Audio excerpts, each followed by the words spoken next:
స్వచ్ఛత అంటే నందిని. నందిని పాలు మరియు పెరుగు. నమస్తే, మీరు చూస్తుంది సుమన్ టీవీ. నేను మీ కీర్తి. ఆంజనేయుల స్వామిని భవిష్యత్ బ్రహ్మ అంటారు.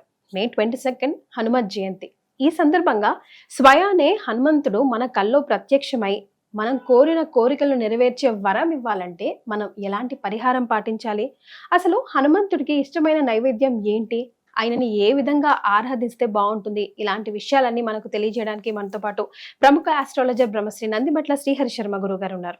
నమస్తే గురుగారు. వాగర్థావివ సంపృక్తౌ వాగర్థ ప్రతిపత్తయే జగతః పితరౌ వందే పార్వతీ పరమేశ్వరౌ.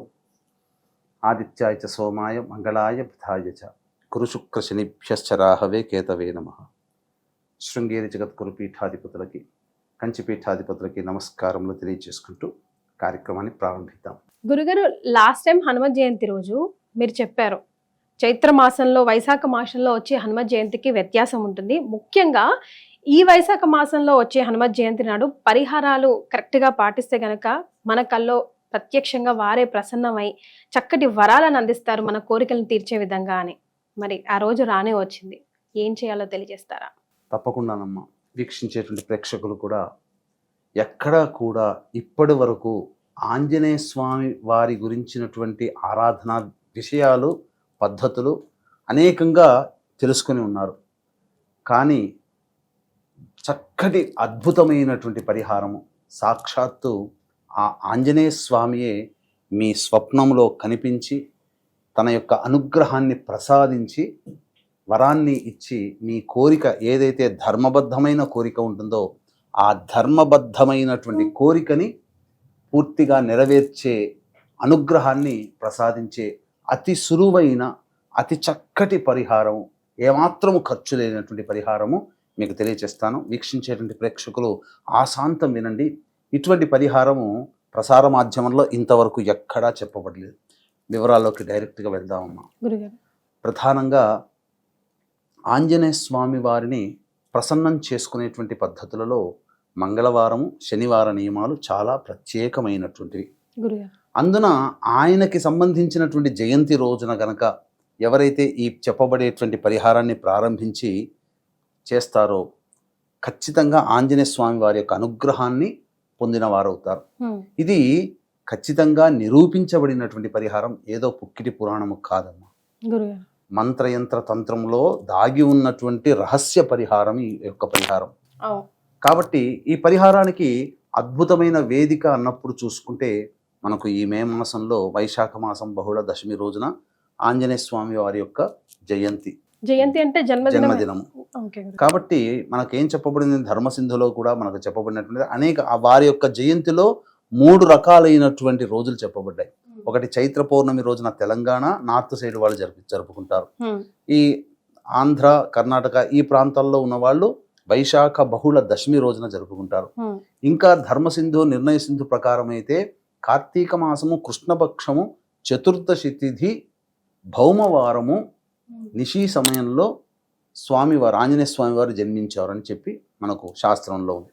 ఏదైతేనేమి ప్రామాణికమైనది మాత్రం వైశాఖ బహుళ దశమి. కాబట్టి ఈ రోజున ప్రారంభించేటువంటి పరిహారం వల్ల ఆంజనేయ స్వామి అతి తొందరగా ప్రసన్నుడవుతాడు. కాకపోతే భక్తి, విశ్వాసము చాలా నియమం అనేటువంటిది ఉండాలి. ఈ యొక్క సంబంధించినటువంటి పరిహారాన్ని పాటించడానికి ఎవరైనా అర్హులు, స్త్రీ పురుషులు ఎవరైనా చేయవచ్చునమ్మా. కాకపోతే ప్రారంభించినటువంటి దరిమల బ్రహ్మచర్య వ్రతాన్ని ఆచరించాలి. ధూమపానము, మద్యపానము అనేటువంటివి పనికిరావు. ఈ నియమాలు పాటిస్తూ ఇంకా నేల మీద పడుకునే అవకాశం ఉంటే అది చేయగలిగితే ఇంకా మంచిది, లేకపోతే సాధారణంగా ఉండవచ్చు. కానీ బ్రహ్మచర్యము, అలాగే ధూమపానము, మద్యపానము, మాంసాహారము నిషిద్ధము, ఈ నియమాలు. ఇక గురుగారు, మనకు జనరల్ గా ఆంజనేయ స్వామి అనగానే ఏదైనా భయం ఉన్నా, భూత ప్రేత పిశాచాలు భయం ఉన్నా, లేకపోతే ఎవరైనా ఏమైనా చేశారన్నా, లేదంటే ఏమైనా ప్రయాణాలు చేస్తున్నామన్నా, కొత్త వాహనాలు కొంటున్నామన్నా మనం ప్రథమంగా ఆయనని పూజిస్తూ ఉంటాం, ఆరాధిస్తూ ఉంటాం కదా. సో ఎలాంటి కోరికలు ఉన్న వాళ్ళు ఈ పూజకి అర్హులు అంటారు? ఏదైనా ఇంతకుముందు మొట్టమొదటి చెప్పాను, ధర్మబద్ధమైన కోరిక అంటే కొంతమందికి ఉద్యోగం కావాలని, అలాగే వివాహ సమస్యలు తీరాలని, అలాగే చాలా మటుకు ఇల్లు కట్టుకోవాలని కోరిక, ఏదైనా కానీ, ఎందుకంటే ఆయన భవిష్యత్ బ్రహ్మ, సాక్షాత్తు చిరంజీవి ఆయన, ఈనాటికి కూడా మన మొర ఆలకిస్తాడు అని చెప్పడానికి. ఎందుకంటే ఎక్కడో రాయిలో ఉన్నటువంటి దైవాన్నే మనం చూసి ఉన్నప్పుడు, ఆ దైవమే పలుకుతున్నప్పుడు, సాక్షాత్తు సశరీరముగా హిమాలయాల్లో గంధమాధన పర్వతంలో వేంచేసి ఉండి తరచూ అనునిత్యము శ్రీరామనామ జపం చేసుకుంటూ భవిష్యత్ బ్రహ్మ కోసం ఎదురు చూస్తున్నటువంటి ఆయన మన మొర ఆలకిస్తాడు అని చెప్పడంలో ఏమాత్రం సందేహం లేదు. ఆలస్యం చేయకుండా పరిహారంలోకి వెళదామమ్మా. మే 22వ తారీఖు రోజున హనుమత్ జయంతి. ఈ రోజున పొద్దున్నే చక్కగా సూర్యోదయానికి లేచి కాలకృత్యాదులన్నీ తీర్చుకొని 5:40 కల్లా ఆంజనేయ స్వామి దేవాలయానికి చేరుకోవాలమ్మా.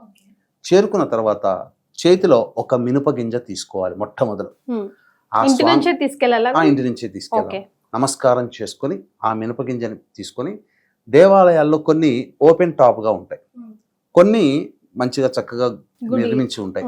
కాబట్టి ఓపెన్ టాప్గా ఉండి మనకు స్వతంత్రంగా ఉన్న దేవాలయం అయితే చక్కగా ఆ ఆంజనేయ స్వామి తల మీద ఒక మినపగింజ పెట్టాలి. లేదు మనకు అవకాశం లేదంటే పాదాల దగ్గరైనా పెట్టాలి.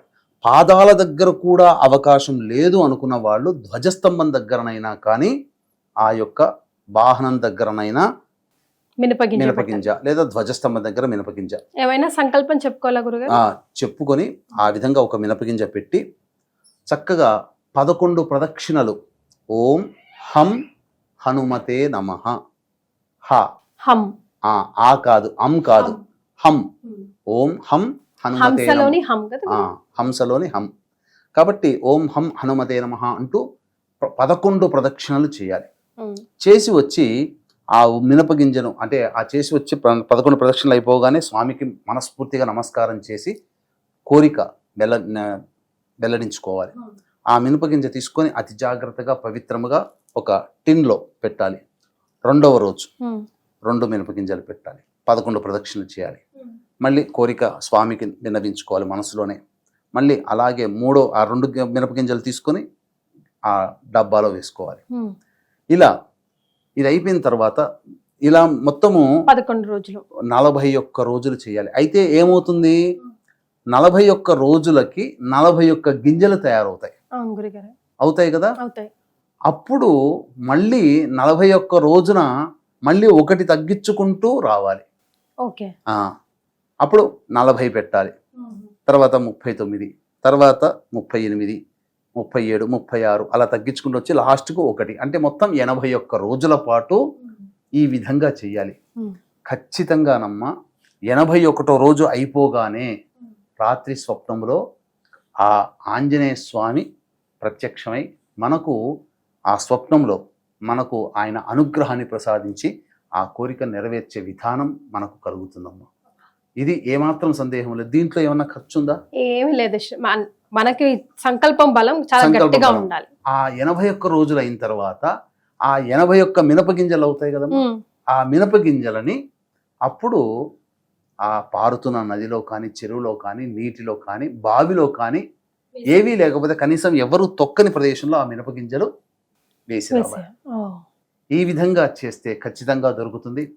అంతేకాకుండా స్వామివారికి చాలా విశిష్టమైన రోజు కదా, ఆ రోజున విశిష్టమైనటువంటి నైవేద్యములు సమర్పించాలి, విశిష్టమైనటువంటి పూలతో ఆరాధన చేయాలి.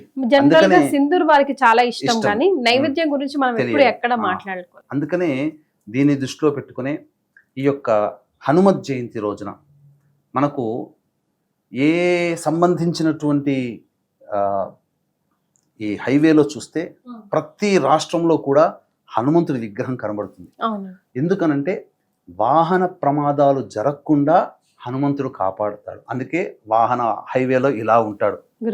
ఆయన నమస్కారం చేసుకుంటే ఆయన అనుగ్రహం వల్ల వాహన ప్రమాదాలు జరగవు. అందుకనే ప్రతి వాళ్ళు కొత్తగా బండి కొన్న తర్వాత సెకండ్ హ్యాండ్ అయినా ఫస్ట్ హ్యాండ్ అయినా హనుమంతుడి దేవాలయానికి తీసుకెళ్లి పూజ చేయిస్తారు. ఇంకెక్కడ చేయించరు, 100కి 80% మంది.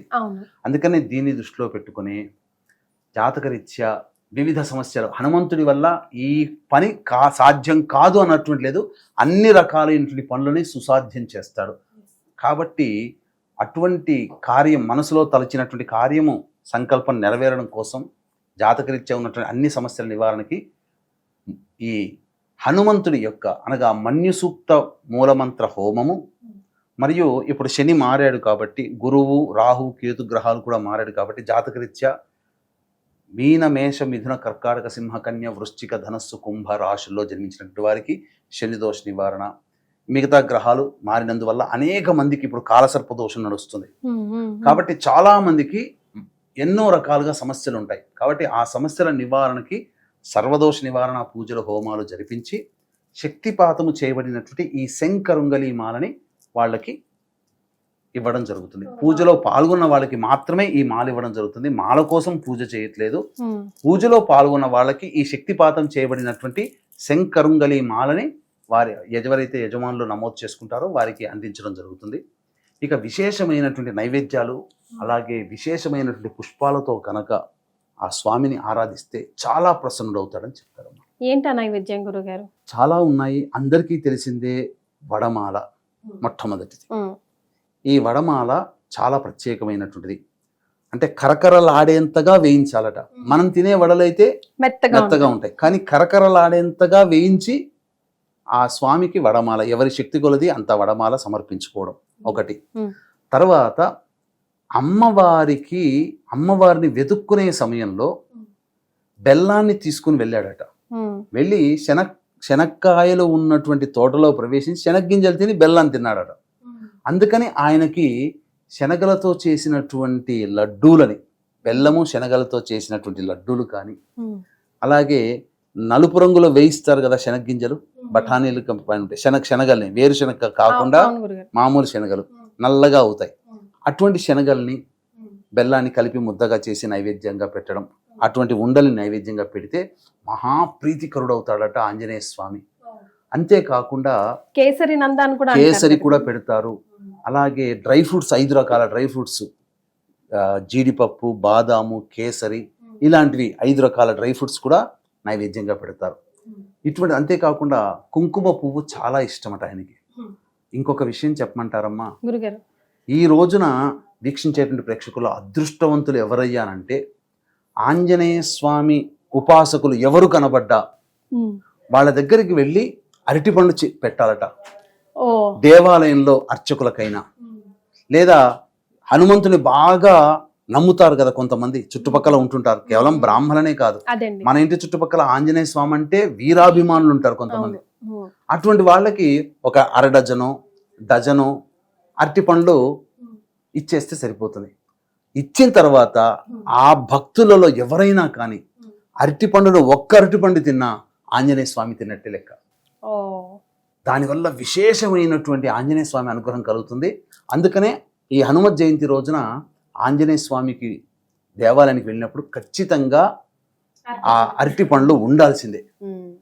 ఖచ్చితంగా ఆ అరటి పండ్లు మీరు శక్తి ఉందనుకోండి, ఒక గెల తీసుకొని వెళ్ళి అందరికీ ఆంజనేయ స్వామి దేవాలయంలో వచ్చి అందరి భక్తులకి పంచని. ఎవరు వస్తారు, ఏ రూపంలో ఆంజనేయ స్వామి వస్తాడో, అందులో వచ్చినటువంటి భక్తుల్లో ఎవరు మహాభక్తులు ఉండవచ్చు, వాళ్ళు కొద్దిగా తిన్నా చాలమ్మా, వాళ్ళ కోరిక నెరవేరుతుంది. ఇక సంతోషం. మన కంటి ముందరగా అరటిపండు తిన్నారంటే ఇక మనం వెనక్కి తిరిగి చూడకుండా ఇంటికి వచ్చేయచ్చు, మనకు సంకల్పం నెరవేరుతుంది అని చెప్పొచ్చు. అంతటిది. కాబట్టి ఈ స్వామికి ఇటువంటిది. తర్వాత తమలపాకులతో పూజ అర్చన చాలా ఇష్టం. అలాగే ఇలాచి లవంగాల మాల వేసిన చాలా ఇష్టం. ఇంకా ముఖ్యంగా స్వామివారికి సంబంధించినటువంటి అర్చనలో మల్లెపూలు అంటే మహాప్రీతికరం అట ఆయనకి. మల్లెపూలు అంటే చాలా ప్రీతికరం. కాబట్టి ఆ మల్లెపూలతో అర్చన, చెమేలి అంటుంటారు కదా, 5 రెక్కలతో ఉన్నటువంటి పుష్పము, ఆ చెమేలి పుష్పాలంటే దొరుకుతాయి. కాబట్టి మల్లెపూలతో కూడా అర్చన చేసిన ఆంజనేయ స్వామి చాలా ప్రీతికరుడు అవుతాడట. ఆ రోజంతా ఉపవాస నియమాన్ని పాటిస్తూ చక్కగా ఈ నియమాన్ని చేసినట్లయితే చాలా బాగుంటుంది. ఖచ్చితంగా హనుమంతుడి యొక్క అనుగ్రహం కలుగుతుంది. ఈ చెప్పబడినటువంటి పరిహారంలో పెద్ద ఖర్చు అయ్యేటువంటిది ఏమీ లేదు. ఇంకొకటి కూడా ఉందమ్మా, హనుమత్ కవచం అని ఒకటి ఉంటుంది. ఎవరైతే ఆ ఆంజనేయ స్వామి దేవాలయంలో హనుమత్ కవచాన్ని 25,000 సార్లు జపం గనక చేస్తే అణిమాద్యచ్చ సిద్ధులు, తరువాత గాలిలో నడవగలిగే శక్తి కలుగుతుంది. అది భక్తిపూర్వకంగా చేయాలి. ఈ నియమాలు ఇటువంటివి ఆ ఆంజనేయ స్వామి జయంతి అయినటువంటి మే 22వ తారీఖు రోజున చేయాలి. అలాగే మే 22వ తారీఖు రోజున మన పీఠం ఆధ్వర్యంలో సర్వదోష నివారణ పూజలు హోమాలు జరిపించి ఈ శక్తిపాతము చేయబడినటువంటి శంకరుంగలి మాలని ఇవ్వడం జరుగుతుంది. అది సాయంకాలము మనము ప్రారంభమవుతుంది కాబట్టి అనగా 12 ఆ టైంలలో మనం ప్రారంభించి సాయంకాలం కల్లా ముగిస్తాం. కాబట్టి 11 గంటల లోపల ఈ కార్యక్రమంలో నమోదు చేసుకోవచ్చు. లేదా అవకాశం ఉంటే ఎక్కువగా ఆదరిస్తున్నారు అంటే సాయంకాలానికి మొదలు పెడతాం. సాయంకాలానికి అప్పుడు 3 గంటల లోపల ఈ కార్యక్రమంలో నమోదు చేసుకోవచ్చు. 3 గంటలకి మొదలు పెడతాం. అప్పుడు సూర్యాస్తమయం కల్లా పూర్ణాహుతి అయిపోతుంది. గురుగారు, ముఖ్యంగా హనుమంతుడిని ఆరాధించేటప్పుడు, పూజ చేసేటప్పుడు, మొక్కేటప్పుడు ఈ మిస్టేక్స్ చేయొద్దు అని చెప్పదగడానికి ఏదైనా బుల్లెట్ పాయింట్స్ లాగా ఉన్నాయా? ఫర్ ఎగ్జాంపుల్, సాష్టాంగ దండం చేయొద్దు అంటారు కదా హనుమంతుడి వారి ముందు, ఆయన పాదాల్లో శనీశ్వరుడు ఉంటారు కాబట్టి, అట్లాగా అలాంటి మిస్టేక్స్ ఏమైనా? మిస్టేక్స్ అంటే స్వామివారు ఆజన్మ బ్రహ్మచారి కాబట్టి బ్రహ్మచర్య వ్రతాన్ని ఆచరించాలి. మహిళలు వెళుతున్నప్పుడు సాధారణంగా ఎవరు కూడా ఋతుక్రమంలో ఉన్నప్పుడు వెళ్ళరు కాబట్టి చక్కగా శుద్ధముగా ఉన్నప్పుడు దర్శనం చేసుకోవడం. మీరు అన్నట్టుగా ఆంజనేయ స్వామి పాదాలని పట్టుకోకూడదు. ఎందుకంటే ఆ పాదాల దగ్గర శనీశ్వరుడు ఉంటాడు కాబట్టి శని భగవాన్ యొక్క తీక్ష్ణ దృష్టి కూడా మనకు ఉంటుందని ఒక అభిప్రాయం. ఈ విధంగా కొన్ని నియమాలు పాటిస్తూ మద్యపానం, ధూమపానం అనేటువంటివి చేయకుండా ఉండాలి. ముఖ్యంగా ఇనుప వస్తువులు ఆ రోజు కొనకూడదు. స్టీలు సంబంధమైనటువంటి ఇనుప వస్తువులు, బ్లేడ్లు ఇట్లాంటివి కొనకుండా ఉంటే సరిపోతుంది. ముఖ్యంగా ఒంటె గనక ఎక్కడైనా దొరికినా ఒంటెకి ఏదైనా తినే పదార్థాలు పెట్టండి. చాలా విశేషం. రైట్. సో ఎన్నో తెలియని విషయాలు మాకు ఈ వీడియో ద్వారా హనుమత్ జయంతికి సంబంధించి తెలియజేశారు గురుగారు. చాలా సంతోషం అండి. ధన్యవాదాలు. సర్వం శ్రీ ఉమామహేశ్వర పరబ్రహ్మార్పణమస్తు.